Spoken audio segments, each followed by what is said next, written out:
শুধুমাত্র এই জবা গাছটাকে বাঁচানোর জন্য গাছটাকে আজকে উঠিয়ে ফেলতে হয়েছে।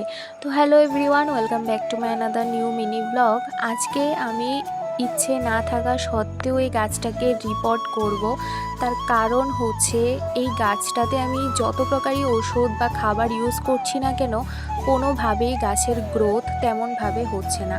তো সেই জন্য আমার মনের মধ্যে একটা ডাউট হচ্ছিল যে হয়তো বা এই গাছের মধ্যে নেটপট ইউজ করা আছে।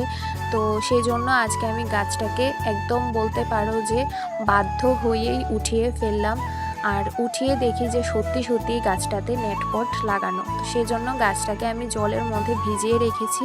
এবার আমি গ্রো ব্যাগটার নিচে প্রথমে দিয়েছি অনেকটা পরিমাণ শুকনো ঘাস আর দিয়েছি মাটি। তো মাটির সাথে যাতে পোকা না হয় সেই জন্য আমি দিয়েছি এখানে ফাঙ্গিসাইড, কারণ এই মাটিটাতে আগে পাতা পচা সার ইউজ করা ছিল, তো সেই জন্য পোকা হওয়ার সম্ভাবনাটা বেশি। তো সেই জন্য ফাঙ্গিসাইড দিয়েছি আর তার সাথে দিয়েছি 1 চামচের মতো বোন মিল, 1 চামচের মতো এপসাম সল্ট, কিছু পরিমাণ প্রোমের দানা। তো সবগুলো আমি একসাথে মিশিয়ে আমি মাটিটাকে সাইড করে রেখে দিয়েছি। এবার যে গাছটাকে আমি ভিজিয়ে রেখেছিলাম সেই গাছটা থেকে আমি নেটপটটা আলাদা করব। শিকড়ের গ্রোথ তোমরাই দেখো যে এত মাস হয়ে গেছে আমি গাছটা লাগিয়েছি, কিন্তু গ্রোথ মাত্র এতটুকুই হয়েছে। তার একটাই কারণ এই নেটপটটা।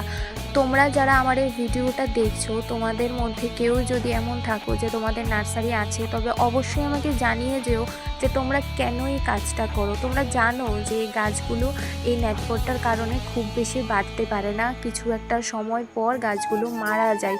তা সত্ত্বেও তোমরা কিভাবে এই কাজটা করতে পারো বা এই কাজটা করার পেছনে তোমাদের কি কারণ, যদি তোমরা সম্ভব হয় তবে অবশ্যই আমাকে কমেন্টে জানিয়ে যেও, কারণ এই প্রশ্নের উত্তর আমি আজ অবধি খুঁজে পাইনি।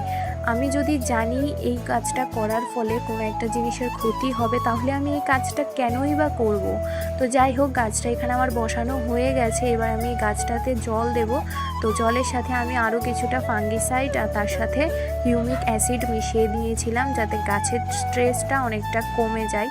তো জলটা দিয়ে তারপর এটাকে আমি একটা শেডের জায়গায় 2 থেকে 3 দিনের জন্য রেখে দেব, দেন আমি রোদের মধ্যে ট্রান্সফার করব।